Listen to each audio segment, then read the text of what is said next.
Burung cendrawasih adalah sekelompok burung yang terkenal karena kecantikan dan keunikan bulu mereka. Mereka termasuk dalam keluarga burung paradise dan sebagian besar ditemukan di wilayah Pulau Papua dan sekitarnya.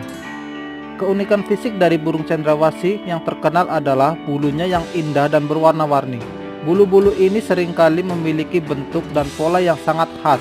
Sebagai contoh, beberapa spesies memiliki bulu yang menyerupai tanduk atau memanjang seperti pita. Makanan burung cendrawasih umumnya memakan buah-buahan, serangga, dan kadang-kadang juga memakan burung kecil.